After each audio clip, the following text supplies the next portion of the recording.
কলকাতার সেই জনপ্রিয় সডা খেতে চলে আসলাম আজকে আমি এই নাজিরা বাজারে।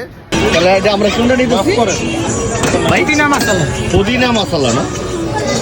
কি রেট কি একই সব নাকি ফ্লেভার অনুযায়ী দাম? না না না, যে কোনো ফ্লেভার বলতে। যে কোনো ফ্লেভার 50 টাকা না?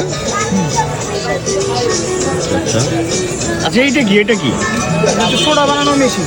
সোডা বানানো মেশিন অলরেডি কি বানাইয়ে ফেলাইছেন না? ও আচ্ছা, অলরেডি বানাই ফেলাইছে। এটা হলো মেশিন, এটা থেকে এই পানিটা তৈরি করে, দেন অলরেডি বানানো আছে, এই জন্য আমাদের এখন ঢেলে দেবে আর কি, বানানো আছে। আপনারা যে কোনো ফ্লেভার নিয়ে খেতে পারেন, সেটা হচ্ছে 50 টাকা গ্লাস। ইন্ডিয়াতে এইগুলো বেশি পাওয়া যায়, এখন এই কলকাতায় বেশি পাওয়া যায়। নাজিরা বাজারও অ্যাভেলেবেল সডা পানি।